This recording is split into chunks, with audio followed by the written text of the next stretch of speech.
아멘.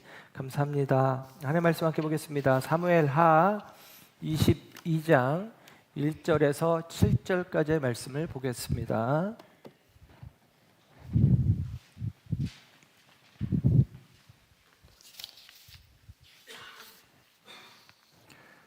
하나님의 말씀 사무엘하 22장 1절에서 7절의 말씀 함께 합독합니다. 시작. 여호와께서 다윗을 모든 원수의 손과 사울의 손에서 구원하신 그날에 다윗이 이 노래의 말씀으로 여호와께 아뢰어 이르되 여호와는 나의 반석이시요 나의 요새시요 나를 위하여 나를 건지시는 자시요 내가 피할 나의 반석의 하나님이시요 나의 방패시요 나의 구원의 뿌리시요 나의 높은 망대시요 그에게 피할 나의 피난처시요 나의 구원자시라 나를 폭력에서 구원하셨도다. 내가 찬송받으실 여호와께 아뢰리니 내 원수들에게서 구원을 받으리로다. 사람의 물결이 나를 애우고 불의의 창수가 나를 두렵게 하였으며 소울의 줄이 나를 두르고 사망의 올무가 내게 이르렀도다. 내가 환난 중에서 여호와께 아뢰며 나의 하나님께 아뢰었더니 그가 그의 성전에서 내 소리를 들으시며 나의 부르짖음이 그의 귀에 들렸도다. 아멘. 아멘. 자리에 앉으십니다. 이 시간 하나님의 사랑하심과 은혜가 저와 여러분 가운데 함께하는 줄 믿습니다. 우리가 다윗 이야기를 살피고 있어요. 오늘 17번째 시간 다윗과 신앙 고백, 부제는 시가 되는 삶이라는 제목으로 말씀을 나눕니다. 중국에서 있었던 일이랍니다. 어떤 사람이 장사를 하는데 그 장사집 앞에 출근하는 사람들이 자꾸 자전거를 세워놓고 가는 겁니다. 장사가 방해가 되는 거죠. 그래서 집주인이 자신의 가게 앞에 자전거를 주차하지 말라고 온갖 경고문을 붙여두었습니다. 부탁을 하기도 하고 협박을 하기도 하고 이렇게 경고문을 붙여두었어요. 그런데 아무 소용이 없었습니다. 그때에 이 주인이 이번에는 이렇게 글을 써서 붙여두었어요. 자전거 공짜로 드립니다. 아무나 가져가십시오. 이렇게 써놨대요. 그랬더니 그날부터 자전거 주차하는 게 없어졌다라고 이야기를 합니다. 뉴욕에서 있었던 일입니다. 아마 요즘에 유튜브에서도 이런 내용들이 나오는 것 같은데 한 국어라는 거지가 이제 겨울이 지나고 봄이 되어지는데 근데 여전히 꽃샘추위로 인해서 추워서 이렇게 자기 몸을 이렇게 옷깃으로 이렇게 여미고 국어를 하며 앉아 있습니다. 그가 국어를 하는데 그가 이렇게 국어라는 문구를 써놨어요. 나는 태어날 때부터 맹인입니다. 춥고 배가 고픕니다. 도와주세요. 이렇게 써놨습니다. 그런데 사람들이 본체만치 하면서 지나갑니다. 그가 내놓은 깡통은 여전히 빈 깡통이 되었어요. 그때에 한 여인이 그 팻말을 들고 그 뒤에 새로운 글을 씁니다. 그때부터 사람들이 반응하기 시작하고 동전을 그 깡통에 넣어주기 시작했어요. 이렇게 써 있었습니다. 봄이 오고 있습니다. 그러나 나는 봄을 볼 수 없습니다. 같은 말 같지만 나는 맹인입니다. 춥고 배고파요. 도와주세요. 라는 말과 봄이 오고 있어요. 그런데 나는 봄을 볼 수가 없습니다. 여러분, 이 말이 사람들에게 공감을 일으키는 것입니다. 그 공감의 말을 통해서 사람들의 마음이 움직이게 되었다라는 사실입니다. 예를 들면 이렇게 새로운 한 문장의 글이 그리고 때로는 우리의 인생 가운데 시 한 구절이 우리의 마음을 움직이고 우리의 마음 가운데 큰 감흥을 또 여운을 남기는 일들이 있다라는 사실을 봅니다. 시를 저도 이렇게 잘 모르지만 그래도 목회자이다 보니까 조금은 더 감상적으로, 조금은 더 함축적인 의미로 우리 성도님들께 은혜를 끼치기 위해서 가끔은 시를 이렇게 본문과 관련되어서 이렇게 볼 때가 있어요. 그런데 시를 못 쓰는 사람들의 특징이 있는데 그것은 뭐냐면 자기의 마음을 다 드러내는 거랍니다. 요즘에 예를 들면 노래의 가사들 보면 그 가사들이 뭐예요? 굉장히 직설적이죠. 바꿔 말하면 자기의 감정을 그대로 드러내는 그런 가사들이 요즘 젊은 이들의 노래 가운데 많이 있어요. 근데 이제 최근에 뭐 많은 분들이 알겠지만 악동 뮤지션 뭐 이런 친구들이 성경적인 어떤 메시지도 담기도 하고 그리고 시적인 어떤 표현들을 이렇게 사용하는데 사람들의 마음 가운데 큰 울림이 있고 감동이 있는 것으로 여겨집니다. 시를 쓸 때 중요한 것은 자기 마음을 다 드러내지 않는다라는 거예요. 그래서 그의 마음을 드러내면서 감추어야 하고 그리고 그의 마음을 감추면서 드러내야 하는 거예요. 이게 시를 잘 쓰는 방식입니다. 마음을 남김없이 드러내지 말아야 된다라는 거예요. 왜냐하면 독자들이 공감할 수 있는 여지를 주는 것입니다. 그냥 내 마음 그대로 나 앞을 못 봐요. 배고파요. 도와주세요. 자기의 감정을 여지없이 드러내는 게 아니라 봄이 왔는데 그런데 나는 그 봄을 볼 수가 없네요. 이 한마디의 말이 사람들로 하여금 생각하게 하고 그 생각의 여지 속에서 움직이게 하고 반응하게 하고 있다라는 사실입니다. 시를 우리가 읽을 때 그 시를 읽는 이유는 그 시를 쓴 사람의 감정을 읽고자 함이 아닙니다. 물론 그 시를 쓴 사람의 감정, 그의 마음을 먼저 우리가 확인하는 게 중요하죠. 그런데 그 시를 통해서 그 시인의 감정을 우리가 만지려고 하는 게 아니라 그 시를 읽으면서 나를 이해하고 싶은 거예요. 나를 이해하고 싶은 마음이죠. 가끔은 드라마 가운데도 굉장히 문학적인 혹은 굉장히 대사가 깊이 있는 그런 대사가 있는 드라마들이 있기도 해요. 그런 걸 보면서 그 드라마 속에 있는 인물들에 대해서 이해하는 것도 필요하지만 그 속에서 나를 보는 거거든요. 아, 맞아. 나도 그런 마음이었지. 나도 그런 상황에서 그런 순간에서 그런 감정들이 들었어. 나도 그런 상황 속에서 저 주인공처럼 드라마 속의 주인공처럼 나도 내 삶을 좀 새롭게 빚어가도록 힘써야 되겠다. 예를 들면 이런 생각을 하는 거죠. 그래서 시를 읽거나 어떤 내용들을 볼 때에 그냥 그 시인의 감정을 우리가 알고 싶은 게 아니라 그 속에서 나를 이해하고 싶은 그런 마음들이 있다라는 사실이에요. 저와 여러분은 지금까지 다윗의 이야기를 살펴오고 있었습니다. 다윗에 대한 기록된 말씀들을 통해서 다윗의 삶, 다윗의 신앙, 그리고 다윗의 영성 이런 이야기들을 우리가 나누었어요. 그런데 오늘 사무엘하 22장에 들어오면서 다윗이 이제 자신의 목소리로 이야기하기 시작합니다. 자신의 목소리로 다윗이 말하기 시작해요. 그래서 사무엘하 22장은 다윗이 자기 목소리를 내고 있어요. 그 이전의 모든 말씀들은 사무엘서 기자의 관점에서 그리고 그가 경험하고 확인한 내용들을 기록해주고 있다면 22장에서는 다윗 자신의 목소리를 우리가 들을 수 있다라는 사실입니다. 특별히 사무엘하 22장 오늘 본문의 말씀은 시편 18편과 똑같은 내용이에요. 시편 18편의 내용과 똑같습니다.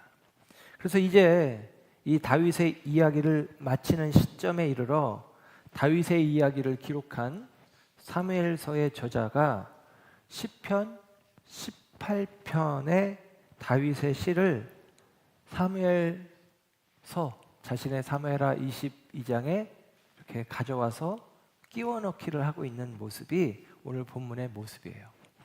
사무엘상, 사무엘하, 사무엘서의 저자가 누굴까? 일반적으로 교회에서 사무엘이라고 이야기합니다. 그러니까 사무엘상, 사무엘하죠.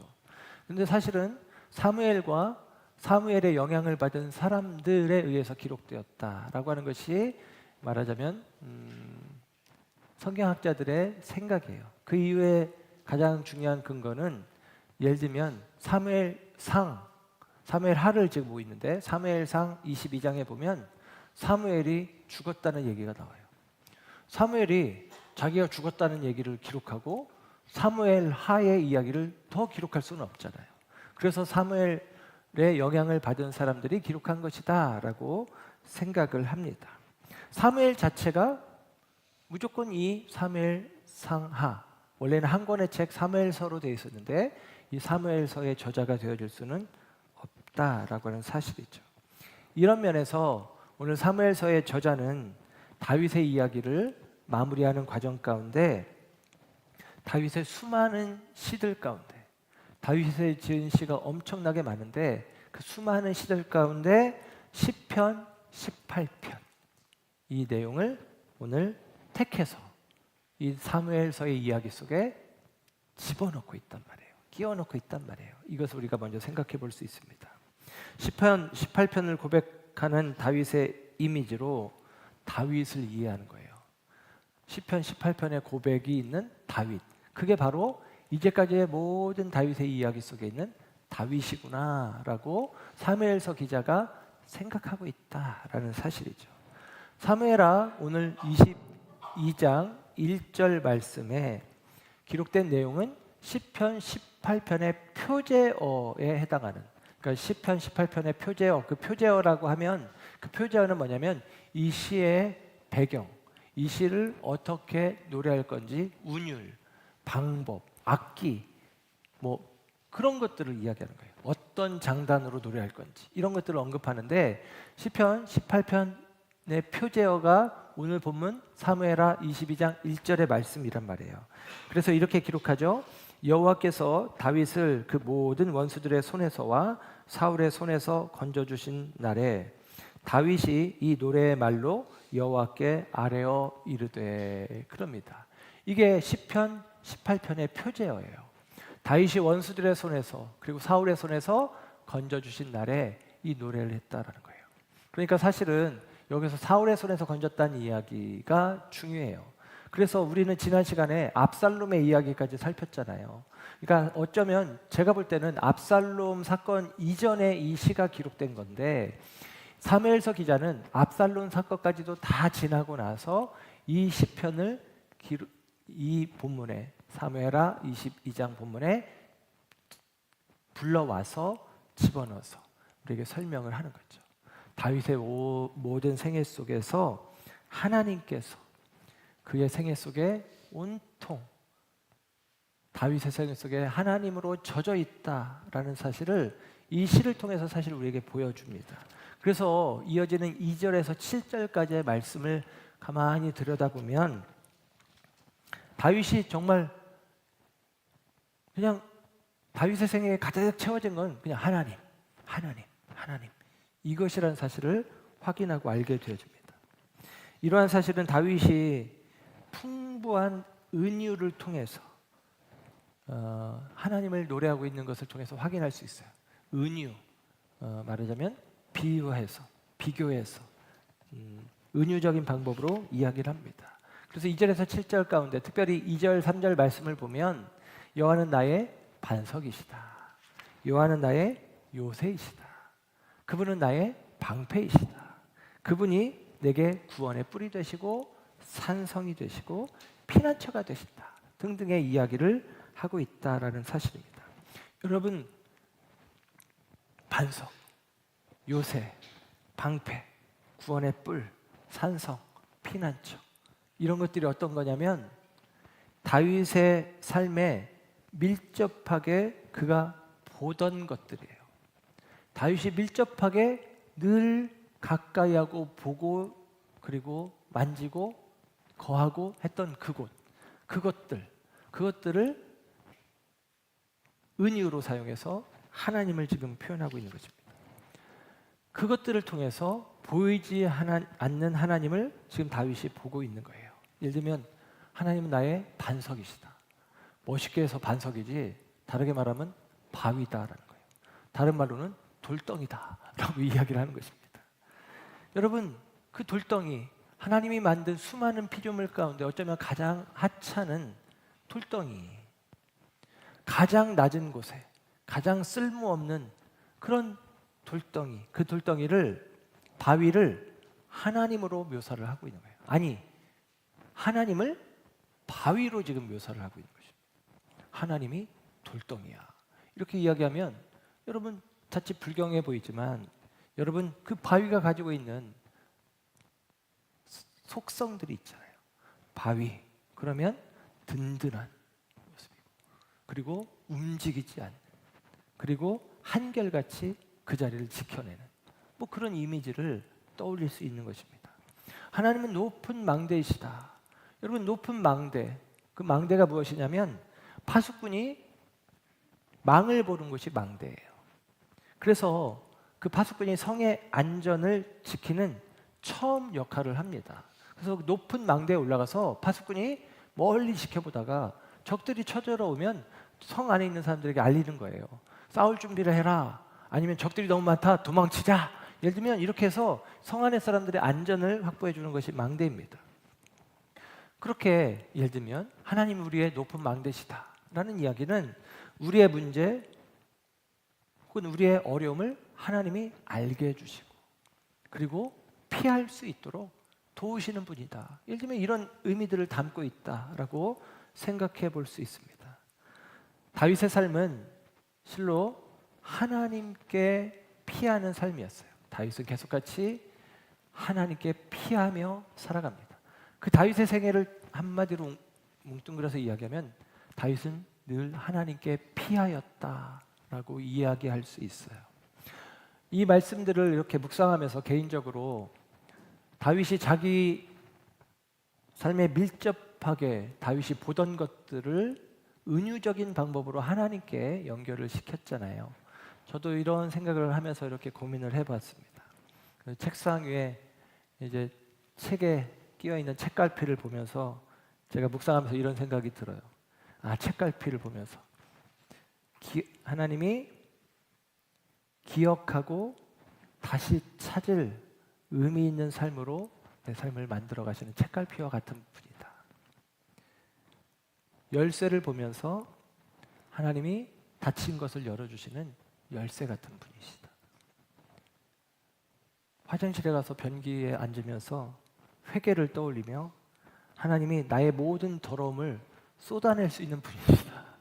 깨끗게 하시는 분이다. 이런 생각도 들고, 이제 날이 더워지기 시작하면 우리 교회는 이제 지하에 꼭 제습기를 켜야 됩니다. 그래서 제습기를 킬 때가 됐나 이런 생각을 새벽기도 시간에 하면서 제습기처럼 하나님은 내 눈물을 거두어 모으시는 분, 이렇게 이제 의미를 부여해 봅니다. 여러분은 여러분의 삶에서 하나님을 어떻게 표현할 수 있을까요? 만약에 운전하는 분이라면 내비게이션을 보면서 알 수 없는 길을 내게 가르쳐 주시는 분, 하나님은 내 인생의 내비게이션, 이렇게 얘기할 수도 있을 것이고, 헤드라이트를 어두운 밤에 켜고 어두운 밤길을 환하게 밝혀주시는 분, 이렇게 볼 수도 있고, 주유소에 가서 기름을 넣으면서 하나님께서 공급하시는 힘으로 살아갈 수 있게 하시는 은혜, 이렇게 생각할 수도 있습니다. 주부라면 집에서 설거지를 하면서 퐁퐁을 수세미에 이렇게 짜면서 더러워진 마음을 깨끗하게 하시는 분, 혹은 다림질을 하면서 구겨진 나의 인생을 깨끗하게 펴주시는 분, 나로 하여금 새롭게 옷 입게 하시는 분, 이렇게 생각해 볼 수 있습니다. 여러분은 여러분의 삶의 자리에서 하나님의 성품을 표현하는 것들을 발견할 수 있습니까? 저와 여러분의 삶을 눈에 보이지 않는 하나님으로 연결해낼 수 있는 그와 같은 마음들, 생각들 있어지기를 주님의 이름으로 축복합니다. 시는 또 이런 특성이 있어요. 특별히 글을 쓰는 사람들이 가장 하지 말아야 될 것 중에 하나가 반복하는 거랍니다. 그러니까 같은 단어를 반복해서 쓰는 것을 글을 쓰는 사람들은 가장 지향해야 될 부분이라고 생각을 해요. 그런데 반복되는 내용, 그 내용을 쓰는 것은 글 쓰는 좋은 방법이 아닌데, 오늘 성경 속에서는 특별히 시편 내용 속에, 오늘 본문 속에서는 사무엘하 22장 1절에서 7절까지의 내용 속에만 나의라는 단어가 22번이 반복이 됩니다. 나의 반석, 나의 요새, 나의 피난처, 나의 산성 등등등 쭉쭉쭉쭉. 나의. 사실은 나의라는 말은 한 번만 쓰고 그 이후의 말씀들을 기록해도 되는데, 나의라는 단어가 반복되고 있다라는 사실이에요. 여러분, 그 의미는 무엇일까요? 글을 잘못 썼기 때문이 아니라 그 하나님이 나의 하나님으로 내게 연결시키는 마음이 너무나 큰 거예요. 여러분, 하나님이 그냥 우리가 나열해서 설명할 수 있는 하나님일 수도 있겠지만, 그 하나님이 다름 아니라 나의 하나님, 나와 연결되어진 하나님이라고 고백하는 것이 여러분, 저와 여러분이 하나님 앞에서 가져야 될 마음이고 태도라고 생각을 합니다. 이스라엘 사람들은 역사라는 말을 잘 쓰지 않는데요, 그 대신에 기억하라라는 말을 씁니다. 그래서 성경을 보면 너희들의 역사를 되새겨라, 예를 들면 이런 표현이 아니라 기억해라, 기념해라, 기억해야 된다, 예를 들면 이렇게 이야기를 합니다. 그래서 성경은 히브리 사람들의 어떤 이 역사를 이어가는 방식은 역사를 서술하는 방식이 아니라 이야기를 들려주는 방식이에요. 그래서 여러분, 우리가 보았던 이야기도, 성경 내용도 이야기를 들려주는 방식으로 기록이 되어집니다. 그래서 이 성경 이야기를 통해서 이 성경 이야기를 우리가 기억할 때, 성경의 이야기를 기억할 때 그것이 우리의 정체성이 되도록 하는 거예요. 그러니까 이야기를 들려주어서 정체성을 갖게 하는 것입니다. 우리 아이들에게도 예를 들면 성경 이야기를 들려주어서 그 아이들이 크리스찬으로서의 정체성을 갖게 하는 것, 이런 방식인 거예요. 이야기를 들려준단 말이죠. 그래서 여러분, 이 성경의 이야기가 사실은 나의 일부가 되어지게 하는 방법, 이게 바로 히브리인들이 역사를 가리키는 방식, 이야기를 들려주는 방식으로 그 히브리 민족의 정체성을 품게 하는 그런 방식이에요. 오늘 본문 속에서 우리가 읽지는 않았지만 사실 오늘 본문이 굉장히 길어요. 사무엘하 22장이 51절까지 있습니다. 그게 다 시예요. 다 보지는 못했고 우리가 7절까지의 본문을 읽었고, 이어지는 8절부터 20절까지의 말씀 속에서는 출애굽 사건에 대한 기록을 해주고 있어요. 그러니까 가만히 읽어보면 출애굽 사건과 연결이 되는 것을 볼 수가 있습니다. 그래서 다윗이 출애굽 사건을 노래해요. 그래서 예를 들면 사무엘하 22장 9절 말씀에 보면 이렇게 기록이 돼요. 그의 코에서 연기가 오르고 입에서 불이 나와 사름이요 그 불에 숯이 피었도다 그럽니다. 이게 연상하게 하는 것은 구름 기둥, 불 기둥으로 하나님이 이스라엘 백성들이 인도하시는 모습이에요. 10절은 이렇게 말해요. 그가 또 하늘을 두리우고 강림하시니 그의 발 아래는 어두컴컴하였도다 그럽니다.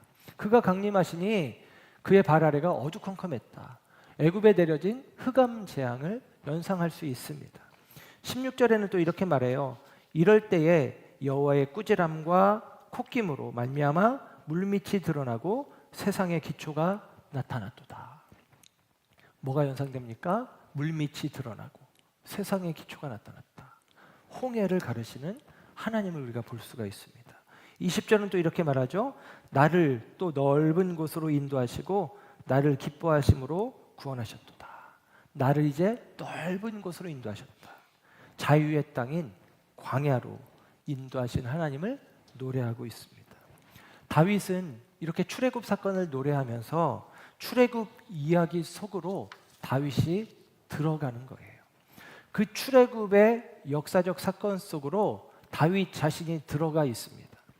그리고 출애굽 사건을 지켜보는 구경꾼으로서가 아니라 출애굽 사건의 자리에 내가 있는 참여한 자로서의 다윗으로 지금 시를 쓰고 있단 말이에요. 출애굽의 하나님, 그리고 모세의 하나님, 그 하나님이 나의 하나님이다 라고 노래하는 거예요.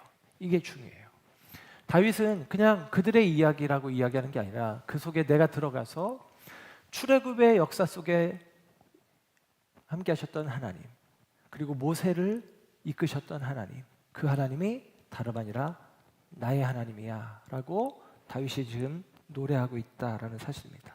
여러분, 어떻게 다윗이, 예를 들면 다윗은 수많은 상황들 속에 광야와 같은 시간, 환난의 시간, 어려움의 시간을 겪기 때문에 그의 마음이 메마를 수밖에 없는 도망자의 상황, 전쟁터에 머무는 상황, 이런 상황 속에서 어떻게 이렇게 시인의 감수성을 가지고 이런 시를 쓸 수 있었을까라는 생각이 듭니다. 여러분, 어떻게 가능할까요? 저는 이렇게 생각합니다. 다윗에게 있는 영적인 상상력이 있었기 때문이다 라는 사실입니다. 여러분, 현실에서 맞닥뜨리는 것은 문제요, 환난이요, 어려움입니다. 그러나 그 속에서 다윗은 상상력을 발휘하고 있는 것입니다. 얼마나 재밌어요. 홍해를 갈랐는데 그걸 주님이 콧김으로 바다가 갈라지게 했다는 거예요. 예. 어둠이 드려졌는데 주님께서 하늘을 두루마기 삼으신 하나님이 땅에 내려오실 때 그 두루마기 옷자락이 빛을 덮어서 그 어둠이 임했다라는 식으로 그렇게 표현을 하고 있습니다. 시인의 상상력이 다윗에게 있음을 보게 됩니다. 다윗은 자기보다도 400년 전의 사건, 그 사건을 다윗이 자기의 사건으로 가져오고 있다라고 하는 사실이죠. 여러분, 우리도 이런 경우들이 있습니다. 우리가 때로 말씀을 이해하고 또 말씀을 읽어가는 과정 속에서, 읽고 이해하는 과정 속에서 우리가 말씀을 이해하고 혹은 객관적으로 그것들을 바라보는 것도 우리에게 필요해요. 그러나 우리의 영적인 상상력을 동원해서 말씀과 또 그 말씀이 기록한 사건 안으로 우리가 걸어 들어갈 필요가 있습니다. 그렇게 되면 출애굽의 놀라운 구원의 역사를 우리도 직접 볼 수가 있어요. 그리고 구원의 하나님을 몸으로 느낄 수 있게 됩니다. 그때 우리가 다윗처럼 다윗과 같은 멜로디로 하나님을 노래할 수 있게 된다라고 하는 사실입니다.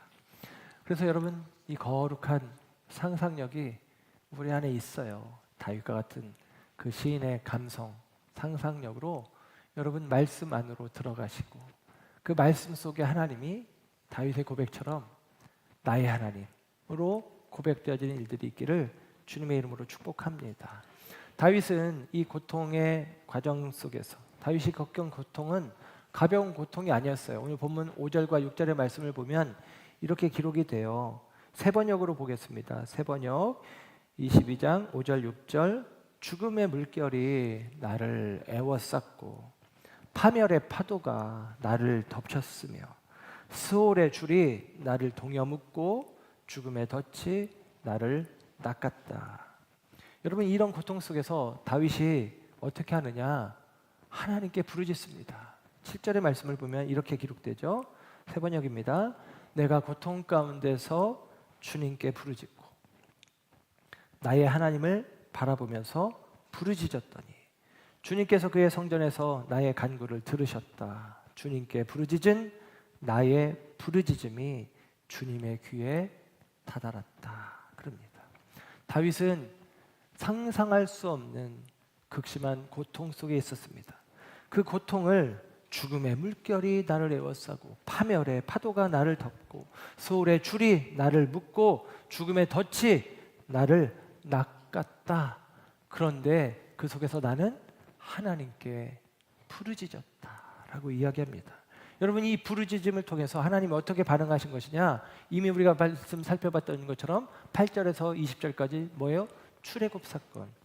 바꿔 말하면 하나님께서 그 출애굽의 역사에 즉각적으로 개입하고 간섭하셔서 하나님의 택하신 백성들을 건져내는 거예요. 그래서 옛날 성경에는 출애굽할 관련돼서 이 애굽에서 내 백성이 내게 신원하여, 말하자면 내게 그 아픔을 토로하여 내가 그들을 불러냈다라고 이야기합니다. 여러분, 우리가 부르짖음이 있을 때에 하나님께서 우리를 도우시는 거예요. 하나님께서 우리를 건지시는 것입니다. 그 이야기가 8절에서 20절까지 출애굽 사건을 통해서 다윗이 고백하는 거예요. 하나님께서, 내가 환난 가운데 공급 가운데 하나님께 부르짖었을 때 하나님은 나를 도와주셨어. 하나님께서 나를 건져주셨어 라고 노래를 합니다. 그리고 나서 거기서 노래가 멈추지 않아요. 하나님께서 내게 응답하실 뿐만 아니라 하나님이 나를 구원하셨는데, 구원하신 하나님을 구원하신 나는 그 다음에 어떻게 되는 거냐?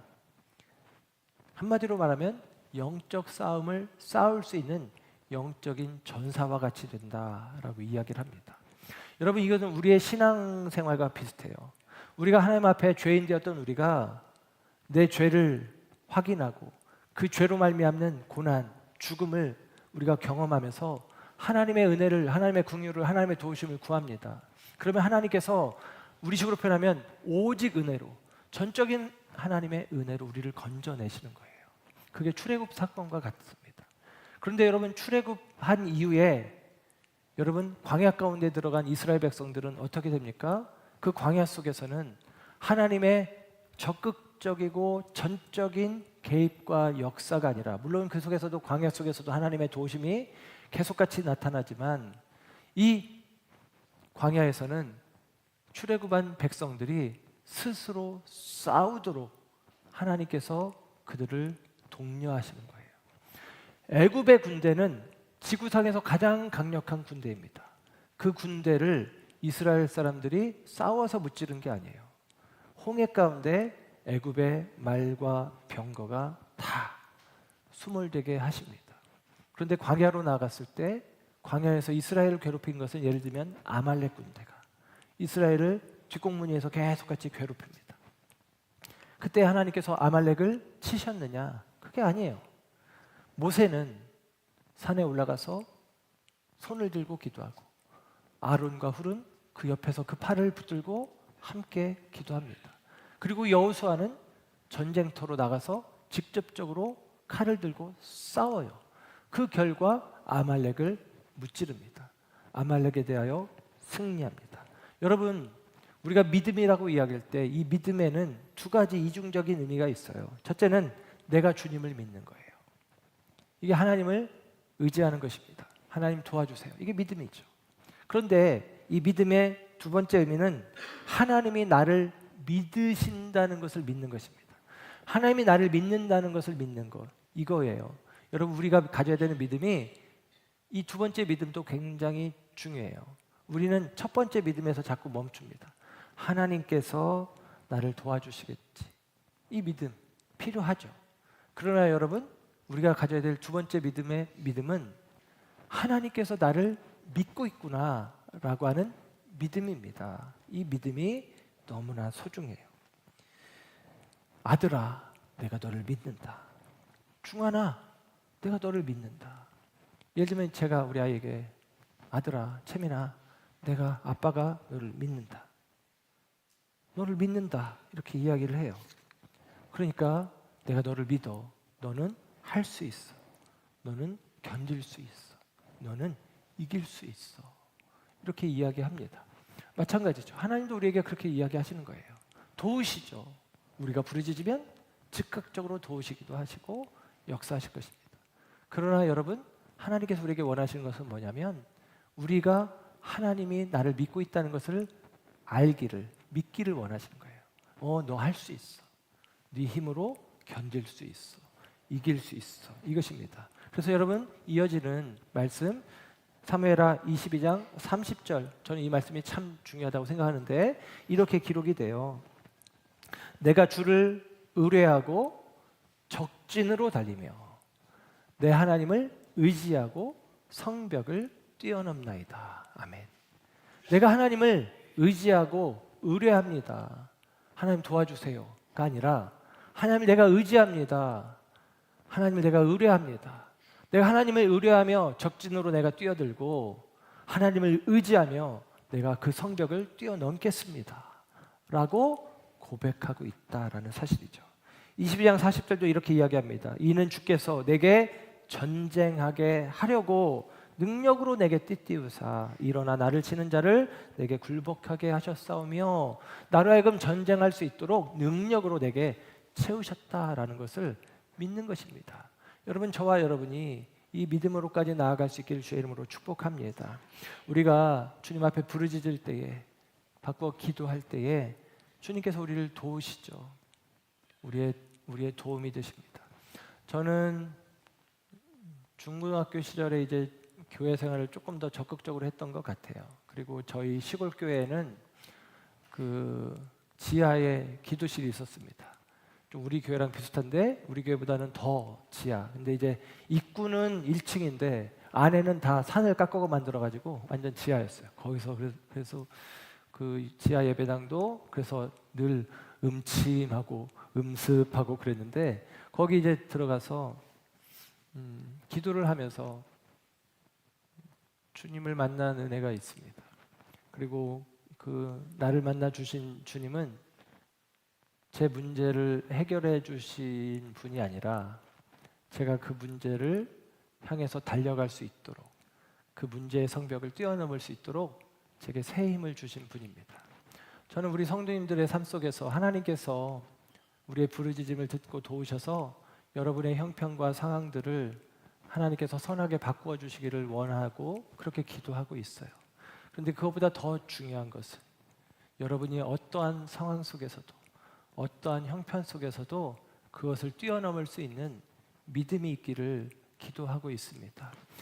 저는 어렸을 때 그 교회 이렇게 아무 때나 가서 기도할 수 있었던 그 교회를 생각하면서 목회하면서 교회 문을 닫지 말아야지, 예배당 문을 닫지 말아야지 이렇게 생각을 하고 가끔 어떤 분들은 오셔가지고 우리 교회 예배당 문이 활짝 열려 있는 걸 보고 깜짝 놀라세요. 아니 요즘 시대에 이 비싼 마이크도 있고 비싼 드럼도 있고 신디도 있고 어떻게 하려고 그렇게 생각하는데 여러분 언제든지 주님께 나와 우리가 부르짖을 수 있다고 생각합니다. 오늘 본문 가운데 지금 사무엘하 22장 7절은 이렇게 기록합니다. 내가 환난 중에서 여호와께 아뢰며 나의 하나님께 아뢰었더니 그가 그의 성전에서 내 소리를 들으시며 나의 부르짖음이 그의 귀에 들렸도다. 아멘. 여러분, 우리가 성전에서 주께 부르짖을 때에 주님 우리를 들으십니다. 우리가 기도할 때에 주님께서 우리를 만나 주시고 우리의 부르짖음을 통해서 주님께서 도우시고 역사하십니다. 그리고 그 과정들 통해서 우리는 하나님의 도우심을 경험했을 때 우리도 고백하는 거예요. 아브라함의 하나님, 이삭의 하나님, 야곱의 하나님. 그 하나님이 다윗의 하나님이고 모세의 하나님이 다윗의 하나님이고 그 하나님이 또한 나의 하나님임을 우리도 고백하게 되어질 줄로 믿습니다. 저와 여러분의 삶 속에서 그 하나님, 성경 속의 하나님이 그의 하나님이 나의 하나님으로 고백되어지는 그래서 저와 여러분의 삶 속에서 시와 찬송이 있는 삶이 되어지기를 주님의 이름으로 소원합니다. 시편 34편 8절은 이렇게 이야기합니다. 너희는 여호와의 선하심을 맛보아 알지어다. 그에게 피하는 자는 복이 있도다. 여러분 다윗처럼 그에게 피하는 자 하나님께서 하나님을 나타내시고 하나님을 맛보아 알게 하신다는 거예요. 저와 여러분이 그 하나님을 함께 맛보고 경험할 수 있기를 축복합니다. 다윗은 시편 오늘 본문에는 기록되지 않았지만 시편 18편 1절에 이 똑같은 시를 시작할 때 이 말씀으로 시작이 돼요. 시편 18편 1절 나의 힘이 되신 여호와여 내가 주님을 사랑하나이다. 이것이 다윗의 노래입니다. 저와 여러분 역시도 이 노래가 하나님을 맛보고 하나님을 만나고 하나님을 경험하고 하나님의 도우심을 경험했던 우리들이 여러분 그 하나님을 무엇이라 표현할까? 하나님 내가 주님을 사랑합니다. 저와 여러분의 삶 속에서 주님을 향한 우리의 삶이 시가 되고 노래가 되고 또 감사와 찬송이 되어질 수 있기를 다시 한번 주님의 이름으로 축복합니다. 기도하겠습니다.